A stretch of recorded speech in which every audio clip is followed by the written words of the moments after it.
여러분 좋은 아침입니다. 금요일 8월 16일입니다. 우리에게 주신 말씀 예레미야 50장 21절에서 32절 말씀 함께 보겠습니다. 이는 여호와의 말씀이니라. 너희는 올라가서 무라다임의 땅을 치며 북곳의 주민을 쳐서 진멸하되 내가 너희에게 명령한 대로 다 하라. 그 땅의 싸움의 소리와 큰 파멸이 있으리라. 온 세계의 망치가 어찌 그리 꺾여 부서졌는고, 바벨론이 어찌 그리 나라들 가운데의 황무지가 되었는고. 바벨론아, 내가 너를 잡으려고 올무를 놓았더니 내가 깨닫지 못하여 걸렸고, 내가 여호와와 싸웠으므로 발각되어 잡혔도다. 여호와께서 그의 병기창을 열고 분노의 무기를 꺼내면 주 만군의 여호와께서 갈대아 사람의 땅에 행할 일이 있습니다. 먼 곳에 있는 너희는 와서 그를 치고 그의 곡간을 열고 그것을 곡식더미처럼 쌓아 올려라. 그를 진멸하고 남기지 말라. 그의 황소를 다 죽이라. 그를 도살하려 내려보내라. 그들에게 화 있도다. 그들의 날 그 벌받는 때가 이르렀음이로다. 바벨론 땅에서 도피한 자의 소리여, 시온에서 우리 하나님 여호와의 보복하시는 것, 그의 성전에 보복하시는 것을 선포하는 소리로다. 활 쏘는 자를 바벨론에 소집하라. 활을 당기는 자여, 그 사면으로 진을 쳐서 피하는 자가 없게 하라. 그가 일한 대로 갚고 그가 행한 대로 그에게 갚으라. 그가 이스라엘의 거룩한 자 여호와를 향하여 교만하였습니다. 그러므로 그날의 장정들이 그 거리에 엎드러지겠고 군사들이 멸절되리라. 여호와의 말씀이니라. 주 만군의 여호와의 말씀이니라. 교만한 자여 보라, 내가 너를 대적하나니 너의 날 곧 내가 너를 벌할 때가 이르렀습니다. 교만한 자가 걸려 넘어지겠고 그를 일으킬 자가 없을 것이며, 내가 그의 성읍들에 불을 지르리니 그의 주위에 있는 것을 다 삼키리라. 아멘. 하나님의 말씀입니다. 한 번 더 읽으시면서 묵상하시겠습니다.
이 바벨론을 향한 하나님의 심판이 계속되고 있는 오늘입니다.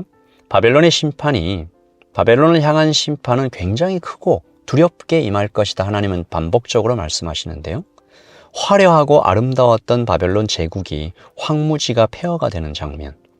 지나가는 사람들마다 그것을 보면서 탄식하고 놀라워하는 장면. 어떻게 이렇게 될 수가 있지? 그도 그럴 것이, 우리 수요일 날 살펴봤던 것처럼 그 강대하고 화려했던 제국이 88년 만에 완전히 망하는 것이죠. 그리고 참 아이러니하게도 또 역설적이게도 다른 각도에서 바벨론의 멸망을 볼 때 이것은 유다의 회복이죠. 참 이상하게 들릴 수 있는데 마지막 때가 꼭 이와 같을 것입니다. 마지막 때가 나타나는 모습, 요한계시록에서 우리가 볼 때 막 정말 무시무시하잖아요. 재앙의 날이잖아요. 은혜 밖에 있는 자들에게는 죽음의 날이잖아요. 그런데 하나님의 자녀들에게 그날은 기쁨과 회복의 날이 아니겠습니까? 이미 역사 속에서 전쟁에서도 참 많이 본 장면인데, 사도 바울이 로마군이 전쟁에서 승리하고 회군하는 장면에서 그날의 극단적인 양면성을 이렇게 표현했습니다. 고린도후서 2장 16절이죠. 그러나 멸망을 당하는 사람들에게는 죽음에 이르게 하는 죽음의 냄새가 되고, 구원을 얻는 사람들에게는 생명에 이르게 하는 생명의 향기가 됩니다. 로마군이 승리의 행진을 하면서 이제 본성으로 향할 때 특정한 향을 피웁니다. 멀리서도 맡을 수 있도록 이 향을 크게 피워대는데 이 본성으로 들어갑니다. 이때 전쟁 포로들을 끌고 가잖아요. 이 포로들의 운명은 본성에 도착하면 처형될 것입니다. 그러므로 지금 이 승리의 행진이 안에서 꽉 차 있는 이 향냄새는 본성에서 기다리는 로마 사람들에게서는 승리의 냄새죠. 그 향냄새가 멀리서 풍길 때 와, 승리했구나. 그런데 끌려가는 포로들에게는 죽음의 냄새입니다. 사도는 성도 자신이 바로 그 향기다라고 기록했죠. 성도가 서로 만나 생명을 나눌 때 서로에게 그리스도의 향기가 된다. 볼 때, 만날 때, 손잡을 때, 끌어안을 때 서로에게 위로가 된다, 생명이 된다. 그런데 동시에 성도의 존재 자체가 세상 사람들에게는 자꾸 양심을 타격하는 거리낌이 된다. 이런 얘기죠. 여러분, 그때가 되면 온 세상은 전쟁의 큰 소리에 덮일 것인데요. 그러므로 오늘 이 바벨론을 향한 심판이 또 이 종말론적인 어떤 장면을 암시하죠. 하나님을 대적했던 자들이 욕심을 따라 서로 찌르고 죽이는 장면입니다. 21절. 이는 여호와의 말씀이라. 너희는 올라가서 므라다임의 땅을 치며 그곳의 주민을 쳐서 진멸하되 내가 너희에게 명령한 대로 다 하라. 그 땅에 싸움의 소리와 큰 파멸이 있으리라. 이 모든 것들이 하나님의 계획 안에서 벌어지고 있다라는 것입니다. 올라가서 바벨론을 치는 백성들은 하나님 명령받고 한다고 생각 안 하겠죠. 그러나 하나님의 계획 아래에 있습니다. 그리고 바벨론이 지금까지 나는 세상을 부수는 망치다라고 막 으스대고 뻐기던 그런 모습인데 23절. 온 세상의 망치가 어찌 그리 꺾여 부서졌는고. 부서집니다. 바벨론이 어찌 그 나라들 가운데 황무지가 되었는고. 바벨론은 세상의 망치라고 자랑했고 그들이 나는 이렇게 똑똑한 전략가다라고 스스로 자랑했지만 자기 꾀에 자기가 빠지는 모습. 24절. 바벨론아, 내가 너를 잡으려고 올무를 놓았더니 내가 깨닫지 못하여 걸렸고. 자기 꾀에 자기가 빠지는 모습이죠. 그리고 하나님께서는 바벨론을 황소라고 부르는데 그들이 추앙했던, 그들이 숭배했던 신 아니겠습니까? 그들의 힘이, 그 황소 같은 힘이 다 꺾일 것이다. 무기, 과학기술, 쌓아둔 금 모두 쓸모없게 될 것이다. 하나님의 벌은 피할 수 없다. 어제도 말씀드렸죠? 악인은 반드시 심판받는다. 하나님의 벌은 피할 수 없다. 그러므로 이것을 아는 자는 복이 있습니다. 하나님 앞에 사람으로 겸손하게 서 있는 것이 지혜입니다. 하나님 앞에 사람으로 잘 서 있는 것이 지혜입니다. 느부갓네살 왕이요, 다니엘서 4장에 보면 내가 신이다라고 뻐기다가 7년 동안 짐승처럼 땅을 기어다녔죠. 그의 말이 그 7년의 심판을 받으면서 완전히 이 정반대로 바뀝니다. 심판 받기 전에는 다니엘서 4장 30절. 나 왕이 말하여 이르되 이 큰 바벨론은 내가 능력과 권세로 건설하여 나의 도성으로 삼고 이것으로 내 위엄의 영광을 나타낸 것이 아니냐. 그러니까 이 사람이, 이 왕이 어느 날 높은 성에서 이렇게 쫙 바라보니까 다 자기 거예요. 이거 내가 다 했다. 근데 그 심판을 받고 나니까 느부갓네살의 말이 이렇게 바뀌죠. 4장 34절. 그러므로 지금 나 느부갓네살은 하늘의 왕을 찬양하며 칭송하며 경배하노니 그의 일이 다 진실하고 그의 행하심이 의로우심으로 교만하게 행하는 자를 그가 능히 낮추심이라. 그러므로 바벨론은 미리 알아차려야 했습니다. 하나님께 돌아와야 했습니다. 하나님은 교만한 자를 대적하시는 하나님입니다. 31절. 주 만군의 여호와의 말씀이니라. 교만한 자여 보라, 내가 너를 대적하나니 너의 날 곧 내가 너를 벌할 때가 이르렀음이라. 32절. 교만한 자가 걸려 넘어지겠고 그를 일으킬 자가 없을 것이며 내가 그의 성읍들에 불을 지르니 그의 주위에 있는 것들을 다 삼키리라. 교만한 자를 향한 하나님의 심판. 여러분, 이 말씀은 바벨론만을 향한 말씀일까요? 아니죠.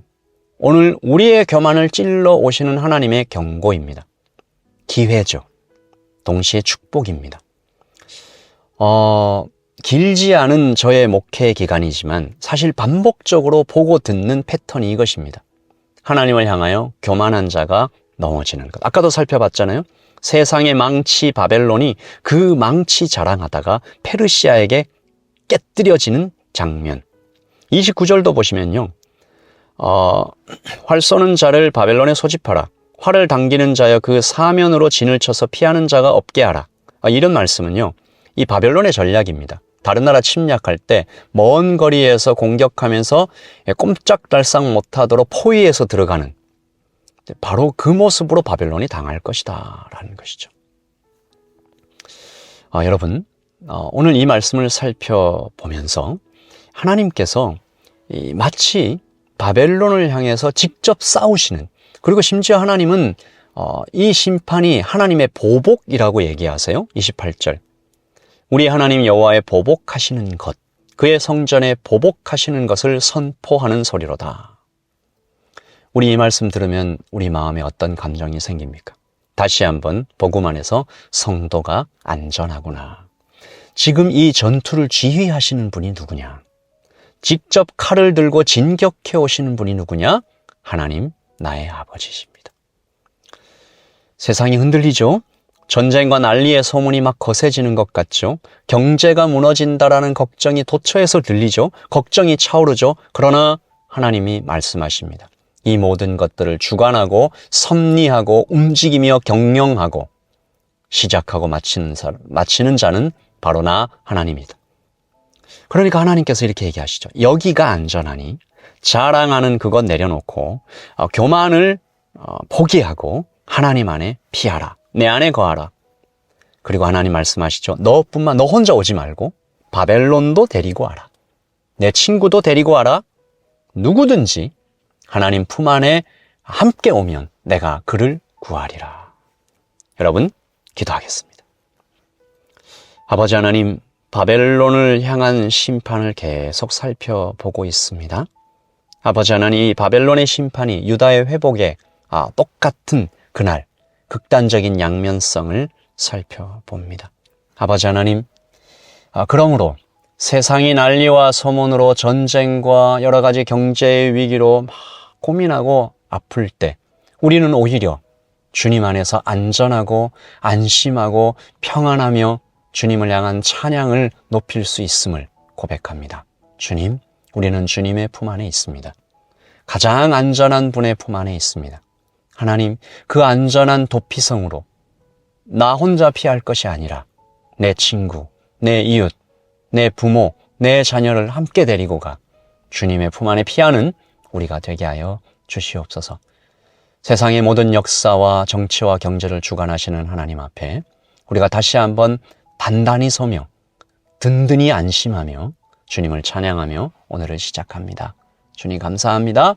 예수님의 이름으로 기도합니다. 아멘. 여러분, 오늘도 평안하십시오. 오늘도 샬롬하십시오. 오늘도 사랑하기 위하여, 섬기기 위하여 예배하십시다. 주일에 또 하나님의 말씀으로 함께 뵙겠습니다. 샬롬.